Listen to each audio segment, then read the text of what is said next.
மணி.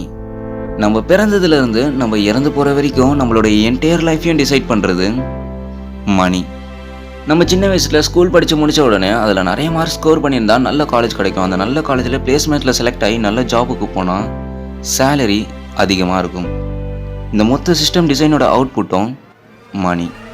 ஒரு ஏழைக்கு பணக்காரன் ஆகணும், பணக்காரனுக்கு இன்னும் பணக்காரன் ஆகணும். ஆக மொத்தம் தேவையான ஒரே விஷயம் மணி. இதில் நிறைய பேருக்கு தெரியாத ஒரு விஷயம் என்னென்னா, மணி வேறு கரன்சி வேறு. மோஸ்ட்டாக என்ன நினச்சிட்டு இருக்காங்கன்னா, கோல்டு ஸ்டாண்டர்ட் கரன்சி, கோல்டுக்கு ஈக்குவலாக கரன்சியை பிரிண்ட் பண்ணுறதா நினச்சிட்டு இருக்காங்க. கோல்டோட அதிகமாக எப்பயோ கரன்சியை பிரிண்ட் பண்ண ஸ்டார்ட் பண்ணிட்டாங்க. மணி முதல்ல எப்படி உருவாச்சு, அதோடைய வேல்யூவை எப்படி ஃபிக்ஸ் பண்ணாங்க, அது இப்போ எப்படி ஒர்க் ஆகிட்டு இருக்கு, இந்த வீடியோவில் பார்க்கலாம். நான் மேஸ் ரிட்டோ, welcome back to our channel.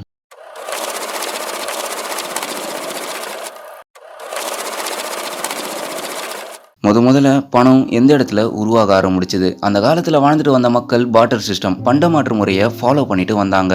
இது நிறைய பேருக்கு தெரிஞ்சிருக்கும். நம்ம ஒரு பொருளை கொடுத்து அதுக்கு பதிலாக இன்னொரு பொருளை எக்ஸ்சேஞ்ச் பண்ணுறது. ஃபார் எக்ஸாம்பிள், இப்போ என்கிட்ட 1 கிலோ அரிசி இருக்குது, அதை நான் உங்ககிட்ட தந்தா அதுக்கு பதிலாக நீங்கள் எனக்கு 1 கிலோ மாம்பழம் தருவீங்க. இந்த மாதிரி எக்ஸ்சேஞ்ச் பண்ணி அந்த காலத்தில் வாழ்ந்துட்டு வந்தாங்க. இங்கே தான் ப்ராப்ளமே. இப்போ என்கிட்ட இருக்கிற அந்த 1 கிலோ அரிசியோடைய விலையும் உங்ககிட்ட இருக்கிற அந்த 1 கிலோ மாம்பழத்தோடைய விலையும் சேமாகவே இருக்காது. ரெண்டுத்தில் ஏதாவது ஒரு பொருளுடைய மதிப்பு அதிகமாக தான் இருக்கும். இதனால் எந்த பொருளுக்கு எவ்வளோ வேல்யூன்னு தெரியாமல் இந்த சிஸ்டமை நிறுத்துகிறாங்க.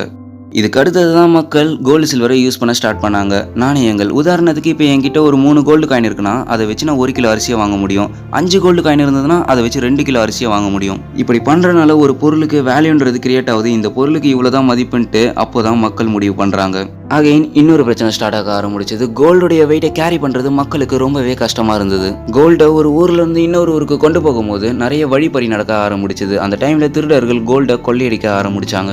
இந்த பிரச்சனையை சால்வ் பண்ணுறதுக்காக அப்போ வாழ்ந்துட்டு இருந்த சில பேர் ஒரு பிஸ்னஸை ஸ்டார்ட் பண்ணுறாங்க. தங்கம் நிறைய திருட்டு போகிறனால அது எங்கே ஸ்டோர் பண்ணி வைக்கிறதுன்ட்டு யாருக்குமே தெரியல. அப்போ தான் இவங்க ஒரு சொல்யூஷன் தராங்க. உங்ககிட்ட இருக்கிற கோல்டை எங்ககிட்ட கொடுத்தா அதை பத்திரமா ஒரு லாக்கரில் போட்டு ஸ்டோர் பண்ணி வச்சுப்போம். அதுக்கு பதிலாக உங்களுக்கு ஒரு ரெசிப்டை கொடுப்போம். அந்த ரெசிப்டை உங்களுக்கு கோல்டு எப்போ திருப்பி தேவைப்படுதோ அதை எடுத்துகிட்டு வந்து எங்ககிட்ட காமிச்சிங்கன்னா கோல்டை உங்களுக்கு திருப்பி தருவோம். கோல்டெல்லாம் வாங்கி வச்சு இவங்க பத்திரமா பார்த்துக்கிறனால இதில் இவங்களுக்கு என்ன ப்ராஃபிட்னா, அந்த கோல்டை இவங்க பார்த்துக்கிறதுக்காகவே ஒரு சின்ன ஃபீயும் கலெக்ட் பண்ணிட்டு வந்தாங்க. அந்த காலத்தில் வாழ்ந்துட்டு வந்த சில பேர் இந்த கோல்டு நம்ம பத்திரமாவும் பார்த்துக்கணும், நம்மளுக்கும் ஏதாவது ப்ராஃபிட் வரணும்னு சொல்லிட்டு இந்த பிஸ்னஸை ஸ்டார்ட் பண்ணாங்க. இந்த இடத்துல தான் உலகத்துடைய முதல் பேங்கே உருவாகுது. இப்போ உதாரணத்துக்கு இந்த கோல்டை பாதுகாக்கிறவங்களுடைய பேர் பேங்க் ஏஜென்ட்னு வச்சுக்கலாம். இவங்க வாங்கி வச்சிருக்கிற கோல்டு தான் மணி. அந்த கோல்டுக்கு பதிலாக இவங்க ஒரு ரெசிப்ட் கொடுக்குறாங்களா, அதுதான் கரன்சி. அப்போ தான் எல்லா பிரச்சனையும் முடிஞ்சதுன்னு நினச்சாங்க. ஆனால் அங்கே தான் இன்னொரு பிரச்சனையும் ஸ்டார்ட் ஆச்சு. இப்போது கோல்டுக்கும் வேல்யூ இருக்குது, அந்த கோல்டுக்கு பதிலாக கொடுத்த அந்த ரெசிப்ட், அதாவது கரன்சி, அதுக்கும் வேல்யூ இருக்குது. எல்லாருமே கோல்டை விட்டுட்டு கரன்சியை யூஸ் பண்ணாங்க. இப்போ அந்த ரெசிப்ட் எடுத்துகிட்டு போயிட்டு ஒரு கடையில் கொடுத்தா, ஓகே இவங்க கோல்டை வச்சுட்டு தான் இந்த ரெசிப்டை வாங்கிட்டு வந்திருக்காங்க, அதனால் இதே ரெசிப்ட் எடுத்துகிட்டு போயிட்டு அந்த கோல்டை பாதுகாக்கிறவங்க கிட்ட போய் காமிச்சா நம்மளுக்கும் கோல்டு திரும்பி தந்துடுவாங்க. அதனால் அந்த ரெசிப்டை நம்பியே பொருட்களையும் கொடுக்க ஆரம்பிச்சாங்க. அப்படியே இந்த பக்கம் வந்து பார்த்தா, இங்கே கோல்டை பாதுகாத்துட்டு இருக்காங்கல்ல, அவங்க கிட்ட கோல்டை கொடுத்துட்டு ரெசிப்டை வாங்கிட்டு போனவங்க யாருமே திரும்பியும் வந்து கோல்டை கேட்கவே இல்லை. அப்போ தான் அவங்களுக்கே தெரியுது கோல்டோட அந்த ரெசிப்டுக்கு, அதாவது அந்த கரன்சிக்கு வேல்யூ அதிகமாக இருக்குன்ட்டு. ரெசிப்டுக்கும் வேல்யூ இருக்குன்ட்டு மக்களுக்கு தெரிஞ்ச உடனே டூப்ளிகேட்டாக கரன்சியை பிரிண்ட் பண்ணாங்க. எந்த அளவுக்கு பிரிண்ட் பண்ணாங்கன்னா, அந்த கோல்டை பாதுகாக்கிறாங்கல்ல அவங்ககிட்டயே அவ்வளோ கோல்டு இல்லை, அதை தாண்டியும் கரன்சியை டூப்ளிகேட்டாக பிரிண்ட் பண்ணாங்க. டூப்ளிகேட்டாக பண்ண கரன்சியை மற்றவங்களுக்கு கடனாக கொடுத்து அதில் இன்ட்ரெஸ்ட்டையும் போட்டு அவங்கள வேல்யூயும் வாங்கினாங்க. கடைசியாக 1931 கவர்மெண்ட் ஆஃப் அமெரிக்கா கோல்டு ரிசர்வை பேஸ் பண்ணி கரன்சியை பிரிண்ட் பண்ணுறதை ஸ்டாப் பண்ணாங்க. கவர்மெண்ட்டுக்காக ஆத்தரைஸ் பண்ணப்பட்ட கரன்சியை இன்ட்ரோடியூஸ் பண்ணாங்க. அதுதான் ஜிடிபியை பேஸ் பண்ணி இருந்தது. ஆனால் இது சில கண்ட்ரிக்கு பிடிக்கல. முக்கியமாக பிரான்ஸ் மாதிரி போன்ற நாடுகள், நாங்கள் கோல்டு ஸ்டாண்டர்ட் கரன்சியை தான் ஃபாலோ பண்ணுவோம், கோல்டு ரிசர்வை பேஸ் பண்ணி தான் நாங்கள் கரன்சியை பிரிண்ட் பண்ணுவோம்னு சொன்னாங்க. அதுக்காகவே பிரான்ஸ் அந்த டைமில் நிறைய கோல்டை அக்யூமுலேட் பண்ணாங்க. நிறைய தங்கத்தை அவங்களுடைய கஜானாலையும் சேர்த்து வச்சுக்கிட்டாங்க. இது அமெரிக்காவுக்கு பிடிக்கல. 1971 பிரசிடென்ட் நிக்சன் இனிமேல் உலகத்தில் எந்த கண்ட்ரியும் கோல்டு ஸ்டாண்டர்ட் கரன்சியை ஃபாலோ பண்ணக்கூடாதுன்ட்டு ஆர்டர் பிளேஸ் பண்ணாரு. நிறைய பேர் இதை சின்ன வயசுல யோசிச்சிருப்பீங்க, கவர்மெண்ட் நிறைய கரன்சியை பிரிண்ட் பண்ணா எல்லாருமே பணக்காரங்களா இல்லாமே அப்படின்ட்டு. நிறைய கரன்சியை பிரிண்ட் பண்றதுனால இன்ஃப்ளேஷன் ஏற்படும், அதாவது பணம் வீக்கம். அதாவது ப்ராடக்டோடைய பிரைஸ் வந்து இன்க்ரீஸ் ஆயிடும், கன்சியூமருடைய பவர் வந்து குறைஞ்சிரும். இப்போ இன்னும் புரியுற மாதிரி சொல்லணும்னா, ஒரு ஊர்ல 10 பேருன்னு வச்சுக்கோங்க. அந்த 10 பேரும் மந்த்லி இன்கம் ஆளுக்கு ₹1 வாங்குறாங்க. இப்போ அதே ஊர்ல 10 ஐஸ்கிரீம் விற்கிறாங்க. அந்த 10 ஐஸ்கிரீம்ல ஒரு ஐஸ்கிரீமோட விலை ₹1 வச்சுக்கிட்டா 10 பேருக்கும் அந்த ஐஸ்கிரீம் ஈஸியாக கிடைச்சிரும். ஆனால் இப்போ கவர்மெண்ட் எல்லாரும் கொஞ்சம் பணக்காரங்களாகட்டும்ட்டு எக்ஸ்ட்ரா ஆளுக்கு ₹1 கொடுத்தா எல்லாருக்கிட்டையும் இப்போ ₹2 இருக்கும். ஆனால் ப்ராடக்ட் அப்படியே சேமாக தான் இருக்கும். அந்த ப்ராடக்ட்டுக்கு டிமாண்ட் அதிகமாகும், அதனால் அதோடைய ப்ரைஸையும் இன்க்ரீஸ் பண்ணுவாங்க.